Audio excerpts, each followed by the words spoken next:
හරි. අපි එහෙනම් සමීකරණ වලින් සහනාධාර කතා ටික කරමු. සද්ද නැතුව හදපු ආර්ථික විද්‍යා බ්‍රෑන්ඩ් එක සඳුන් පතිරණ අකුර ගාල්ල ලංකාවටම ඔන්ලයින් 077 614 32 62. හරි. අපි දැන් ලස්සනට ලියමු සමීකරණ දෙකක්. හරිද? ලියන්න QS සමානයි ඍණ 20 ධන 5p QD සමානයි 100 ඍණ 5p. මේ තමයි සමීකරණ දෙක. හරිද? හරි. සහනාධාර වලින් හදන්න යන්නේ තනිකරම සමීකරණ වලින් A level ආකෘතිය ගානක්. හරිද? හරි. මේ විදිහට දාගෙන ආලියන පළවෙනි ප්‍රශ්නය සමතුලිත මිල හා ප්‍රමාණය. වෙළඳපොළ සමතුලිත මිල හා ප්‍රමාණය. හරි. සමතුලිත මිල හා ප්‍රමාණය. හරි. අපි හදමු. QD සමානයි QS. මේවට පුළුවන් වෙන්න ඕනේ. හරිද?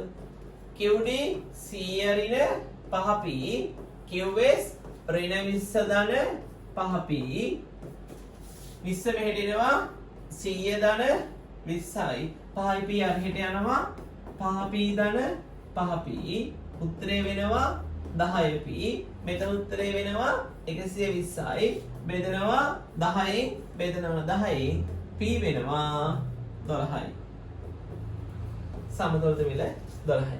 හරිද? හරි. ප්‍රමාණයත් ඔය විදිහට හදමු.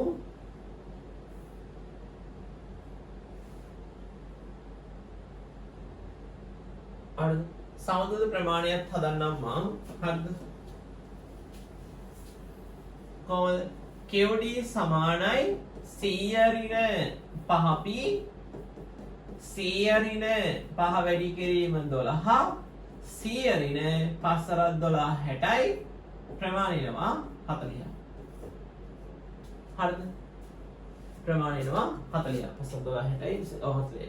හරිද? හරි. මේක වඩ පුළුවන්. හරි. ඊළඟ ප්‍රශ්නය ලියන්න පුතේ ආ හිතෙන්නේ මම ඉස්සරහට නැත්තම් වීඩියෝ එක පට්ට දික් වෙනවනේ. හරි. ඊළඟ ප්‍රශ්නය සමතුලිතයේදී පාරිභෝගික අතිරික්තය. සමතුලිතයේදී පාරිභෝගික අතිරික්තය. හරිද? සමතුලිතයේදී පාරිභෝගික අතිරික්තය. හරි. පාරිභෝගික අතිරික්තය හොයන්න සූත්‍රයක් තියෙනවනේ. ඔව්. ඕලෙ දෙන්න ඕනේ. මේ තාම අපි සහනාධාර වලට ආවේ නෑ. මේ සාමාන්‍ය ටික කතා කරන්නේ. හරිද? ඔයාලට මේ ඕලෙ තියෙන්න ඕනේ. හරි. පාරිභෝගික අතිරික්තය හොයන්න පුතේ එල්ලුම් ප්‍රමාණය ශූන්‍ය වෙන මිල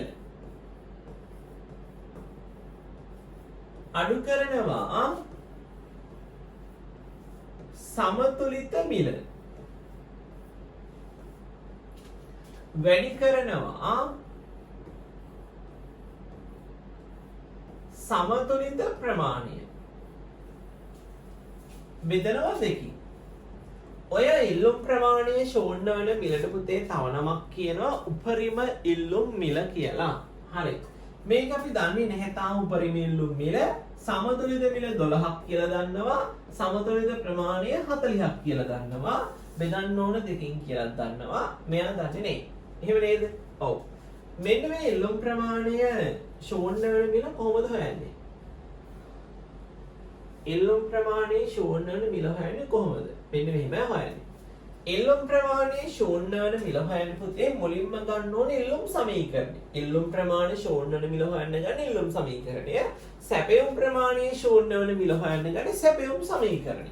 අපිට ඕන එල්ලුම් ප්‍රමාණයේ ශූන්‍ය වන මිලනේ. හරි.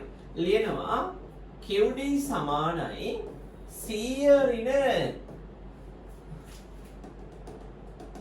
ඉඩ නැති වෙයිද? බලමු. ලියනවා. හරිද? නැත්තම් මේක මෙතනම හදන්නම්. හදලා මේ යට ගන්නම්. මේක උඩට යවනවා. හරිද? හරි. මෙහෙම හොයන්නේ QD සමානයි 100 ඍණ 5p. අහමනේ පුතේ තියෙන්නේ. අපි දැන් හොයන්නේ කවුද ඉල්ලුම් ප්‍රමාණය ශූන්‍ය වෙන මිල. ඉල්ලුම් ප්‍රමාණය ශූන්‍ය කියන්නේ බිඳුවයිනේ. ඔව්. 100 ඍණ 5p. බින්දුවේ වටිනාකමක් කීයද? නෑ. ඒ නිසා 100 පැත්තෙන් තනි කළ 5p මෙහෙට ගෙනාවා. බෙදනවා 5න් බෙදනවා 5න් p සමානයි 20යි. එල්ලුම් ප්‍රමාණය ශූන්‍ය මිල 20යි. හරිද? හරි.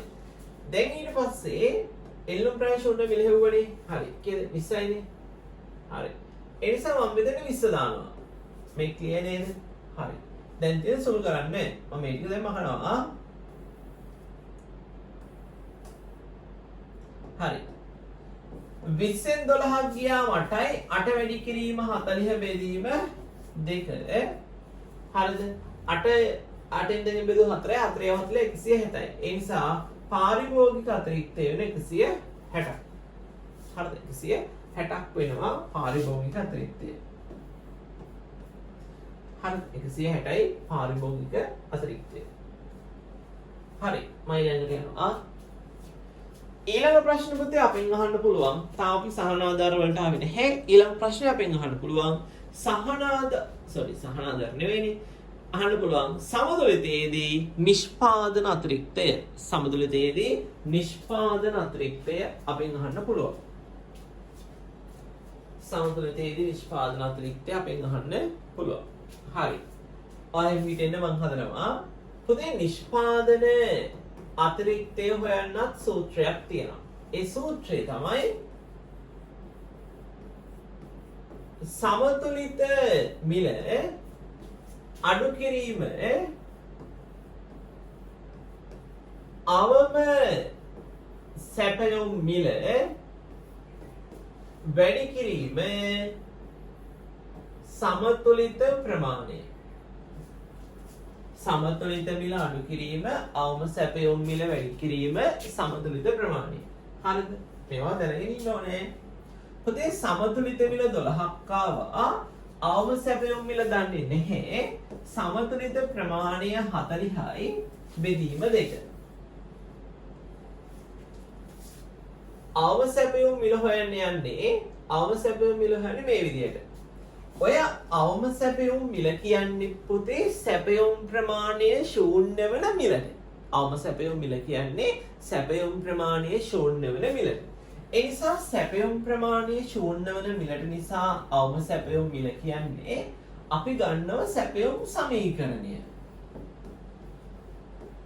ඍණ 20 ධන 5යි සැපයුම් ප්‍රමාණය කීයක් වන මිලද ඕන? ශූන්‍ය. ඒ නිසා බිඳුව දැම්මා ඍණ 20 ධන 5p දැම්මා. හරි. බිඳුවේ වටිනාකම නැහැ. ඒ නිසා 20 මෙහෙට ගත්තා. මේ පැත්තේ 5p තියෙනවා. බෙදන්න ඕන 5න් බෙදන්න ඕන 5න්. මෙයාට මෙයක් කැපෙනවා. 20 5න් බෙදුවම 4යි. ඒ නිසා 4 සමානයි p බවට පත් වෙනවා. ඒ කියන්නේ සැපයුම් ප්‍රමාණය ශූන්‍ය වෙන මිල 4යි. හරිද? හොඳ වෙන්නේ. දැන් එහෙනම් මෙතන ගාන 4යිනේ. හරි මම මේක දැන් මම කරනවා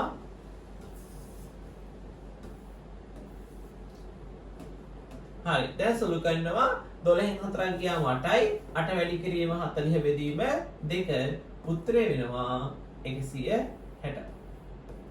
දැන් මෙන්න පුතේ නිෂ්පාදන අතිරික්තයක් හැවුව 160යි මේ විදිහේ සාමාන්‍ය දේවල් හරිද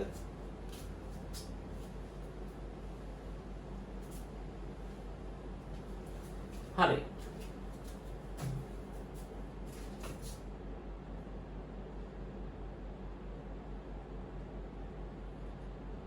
හරිද? හරි. ඊළඟ ප්‍රශ්නට අපි යනවා. අද පහ මිනිත් හරි. දැන් ඊළඟ ප්‍රශ්නය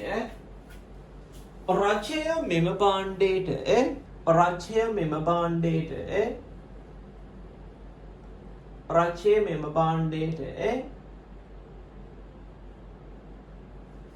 නිෂ්පාදකයන් මත රජය මෙම භාණ්ඩයට නිෂ්පාදකයන් මත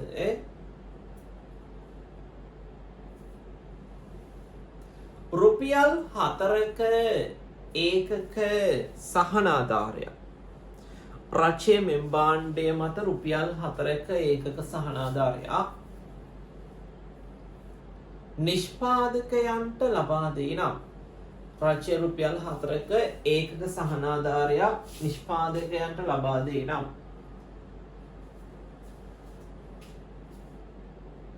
හරි ලබා දෙයි නම් සහනාධාරයෙන් පසු පළවෙනි ප්‍රශ්නය සහනාධාරයෙන් පස්සේ පළවෙනි ප්‍රශ්නය නව සමතුලිත මිල හා ප්‍රමාණය නව සමතුලිත මිල හා ප්‍රමාණය නව සමතුලිත මිල හා ප්‍රමාණය නව සමතුලිත මිල හා ප්‍රමාණය හරි ඔය හිතෙන්න හරි පුතේ සහනාධාරයෙන් පස්සේ සැපයුම් සමීකරණය හදන්න යන්නේ සැපයුම් සමීකරණය තියෙනව නේද ඍණ 20 ධන 5p කියලා ඔව් සහනාධාරයේ ගලපන්නේ කොහොමද හරිද පුතේ බද්ද සැපයුම් ලේඛනයට එකතු කරා සමීකරණයෙන් අඩු කරා හරිද සහනාධාරය සැපයුම් ලේඛනයෙන් අඩු කරා මේකෙදි එකතු කරනවා හරිද හරි එනිසා සැපයුම් සමීකරණයේ සහනාධාරයෙන් පස්සේ හොයන්නේ ඍණ 20 ධන p වරහන් තුල p ධන s කියලා ලියනවා හරිද ඍණ 20 ධන 5 වරහන් තුල p ධන 4 ඇයි 4 කියන්නේ සහනාධාරය 4යි ඍණ 20 ධන 5 වැඩි කිරීම p 5යි p 5 4ක් 4 20යි ඉතින් ධන 20යි ඍණ 20යි කැපුණාට පස්සේ බිඳුවක් වෙනවා ඒ නිසා qs සමානයි බිඳුව ධන 5යි p බවට පත් වෙනවා ඉතින් බිඳුවේ වටිනාකමක් නැති හින්දා qs සමානයි 5යි p කියලා ලිව්වත් ප්‍රශ්නයක් නෙයි හරිද මේ තමයි පුතේ සහනාධාරයෙන් පස්සේ සැපයුම් සමීකරණය අපෙන් ගැහුවේ සැපයුම් සමීකරණය නෙවෙයි මිලයි ප්‍රමාණයනේ හරි ඒ නිසා මිලයි ප්‍රමාණය හොයන්න නම් අනිවාර්යෙන් සමීකරණය හදන්න ඕනේ මෙහෙමයි සමීකරණය හදන්නේ හරි දැන් අපි යන් ඊළඟ ප්‍රශ්නේ මේකේ මිල හොයන විදිය අපි දන්න විදියටම QD සමානයි QS කියලා ලියනවා හරිද QD තිබ්බේ කීයද 100 ඍණ 5p QS දැන් ඇවිල්ලා බිඳුව ධන 5p බිඳුව වටිනාකමක් නැතුණාට කමක් නෑ කැමති නම් ලියන්න නැත්නම් අවුලක් නෑ හරිද හරි ඊට පස්සේ බිඳුව මෙහෙට ආවෙන්නේ නෑනේ ඒ නිසා මේ පැත්තේ තියෙන ගාන මොකද 100ම තමයි මේ පැත්තේ තියෙන ගාන 5p මේ 5p මේ පැත්තට ආවම ධන 5p වෙනවා ඔක්කොම p 10යි p මෙතන ගාන 100යි බෙදනවා පුතේ 10න් බෙදනවා 10න් උත්තරය p සමානයි 10 මිල කීයක් එනවද මිල 10ක් එනවා හරිද මිල රුපියල් 10ක් එනවා හරි මිල රුපියල් 10යි මිල විතරක් නෙවෙයි අපෙන් අහන්නේ ප්‍රමාණයක් අහනවා කොහොමද හොයන්නේ qs සමානයි 100 ඍණ 5p කියලා දැම්මා 100 ඍණ 5 වැඩි කිරීම 10 කියලා දැම්මා 100 ඍණ 5 10 50යි සමතුලිත ප්‍රමාණය පුතේ එනවා 50 හරිද සමතුලිත ප්‍රමාණය 50ක් එනවා අපේ ওই ගානේදී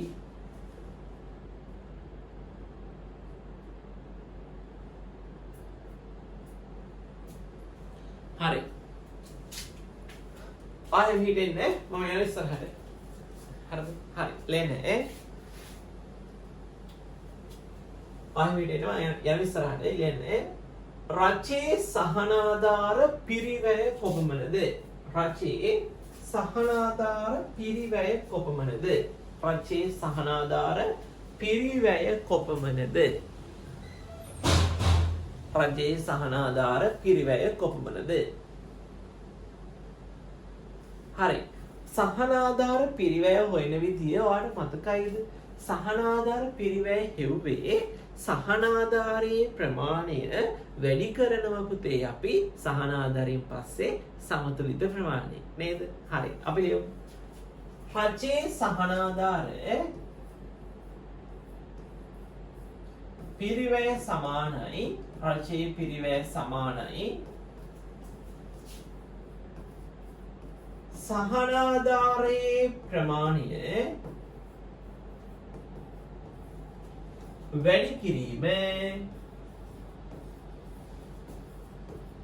සහනාධාරයෙන් පසු සමතුලිත ප්‍රමාණය. අපි දැන් දන්නවා සහනාධාරයේ ප්‍රමාණය 4යි සමතුලිත ප්‍රමාණය 50යි රචයේ වියදම 200යි. මෙන්න මේ විදිහට තමයි රචයේ වියදම එන්නේ. ඔය විදිහට තමයි රචයේ වියදම එන්නේ.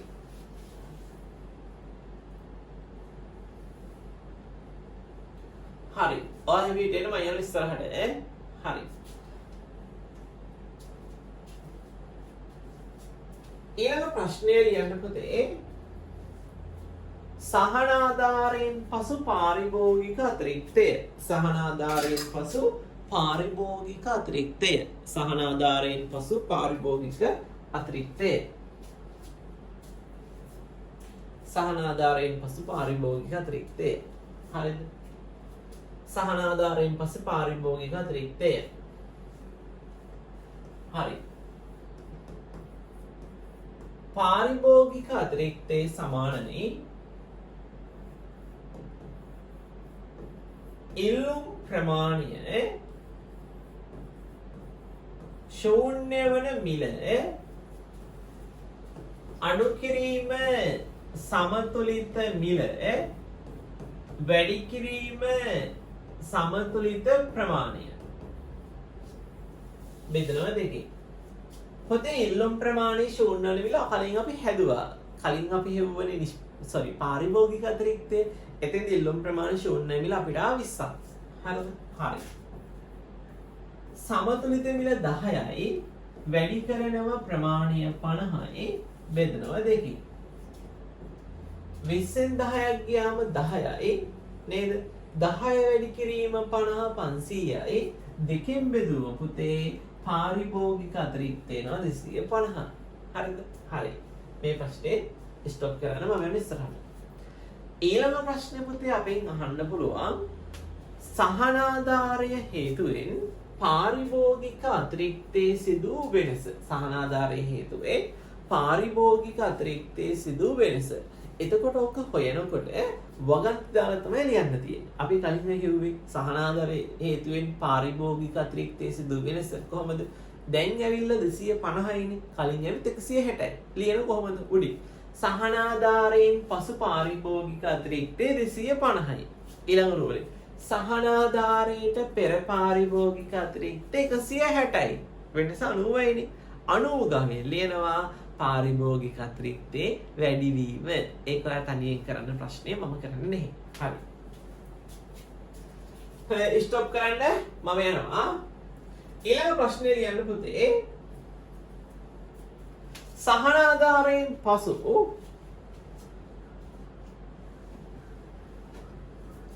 නිෂ්පාදකයා ලබන ශුද්ධ මිල. සහනාධාරයෙන් පසු නිෂ්පාදකයා ලබන ශුද්ධ මිල. සහනාධාරයෙන් පසු නිෂ්පාදකයා ලබන ශුද්ධ මිල.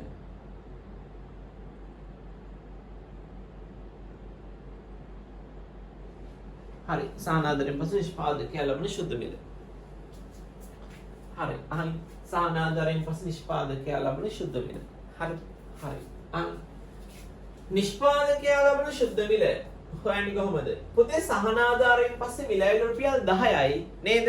හැබැයි රජය ඇවිත් දෙනවා 4ක් නිෂ්පාදකයට පාරිභෝගිකයේ 10ක් දීලා බොන්ඩ් අරන් යනවා. එතකොට නිෂ්පාදකයට හම්බෙන ගාණ පාරිභෝගිකයෙන් 10යි රජයෙන් 4යි සම්පූර්ණ ගාණ 14යි. ඒ නිසා නිෂ්පාදකයා ලබන මිල හොයන්නේ සහනාධාරයේ ප්‍රමාණය 4යි එකතු කරනවා සහනාධාරයෙන් පසු සමතුලිත මිල 10යි. ඒ උත්තරේ එනවා 14ක්. මේක අපි කලින් හැදුවා ලේඛනවලදී. හරිද? හරි. 14ක් එනවා නිෂ්පාදකයා ලබන ශුද්ධ මිල. හරිද? ස්ටොප් කරන්න මම ඉස්සරහට. ඊළඟ ප්‍රශ්න පුතේ අහන්න පුළුවන් සහනාධාරයෙන් පසු නිෂ්පාදන අතිරික්තය. සහනාධාරයෙන් පස්සේ නිෂ්පාදන අතිරික්තය හොයන සූත්‍රය නම් පොඩ්ඩක් වෙනස් වෙනවා. නිෂ්පාදන අතිරික්තය හොයන්නේ මෙහෙමයි. සහනාධාරයෙන් පස්සේ නිෂ්පාදන අතිරික්තය හොයන්නේ මේ විදිහට. හරිද? මේ සූත්‍රෙම තමයි පුතේ බද්ධයෙන් පස්සේ නිෂ්පාදන අතිරික්තය හොයන්නේ. ලියනවා නිෂ්පාදකයා ලබන ශුද්ධ මිල. දැන් අපි හොයාගත්තා නිෂ්පාදකයා ලබන ශුද්ධ මිල 14යි. අඩු කරනවා අවම සැපයුම් මිල. මම යාට ප්‍රස්ථාරය ගණන් කරද්දි පෙන්නුවා නිෂ්පාදක අතිරික්තයේ පිහිටන්නේ පුතේ අලුත් සැපයුම් වක්‍රයට දාලව නෙවෙයි තිබ්බ වක්‍රයට දාලවම තමයි. අරකට පෙන්නුවා මම ඒක මතක තියාගන්න කියලා කිව්වා. ඒ නිසා මේ අවම සැපයුම් මිල කියන්නේ පුතේ අලුත් එක නෙවෙයි පරණ එකම තමයි. බදුවල දිග් ගත්තේ පරණ එකම තමයි. ඒ නිසා පරණ එකව අපිට රුපියල් 5. අවම සැපයුම් මිල 5 නෙවෙයි 4. සමතුලිත ප්‍රමාණය වැඩි කරන්න ඕනේ. මේ බෙදන්න ඕන දෙකේ. සමතුලිත ප්‍රමාණය 50යි. බෙදීම 2. 14න් 4ක් ගියාම 10යි. 10 50ක් 500. දෙකෙන් බෙදුම් 250යි. ඔය විදිහට නිෂ්පාදන අතිරික්තය එනවා. හරිද? අවම සැපයුම් මිල ගන්නේ හරිද? අපේ නිෂ්පාදන අතිරික්තයේ කලින් හෙව්වා. එතෙන්දී අපිට අවම සැපයුම් මිල ආවා. හරිද? අන්න ඒ මිලම තමයි ඔතෙන්ට 4ක් විදිහට දෙන්නේ. හරි. නිෂ්පාදකයා ලබන ශුද්ධ මිල අපි කලින් ගානේ හැදුවනේ කීයද? 14ක් ආවනේ. හරි. ඒ නිසා නිෂ්පාදන අතිරික්ත වෙනවා 250.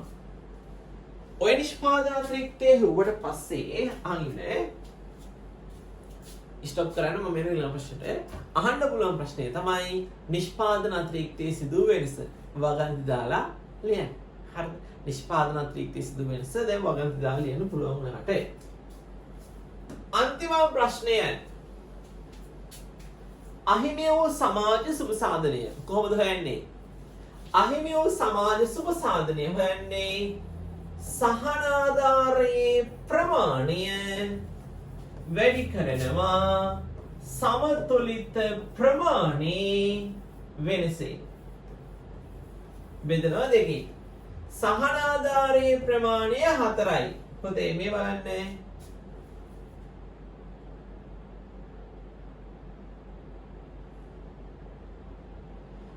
අලුත් සමතුලිත ප්‍රමාණය 50යි.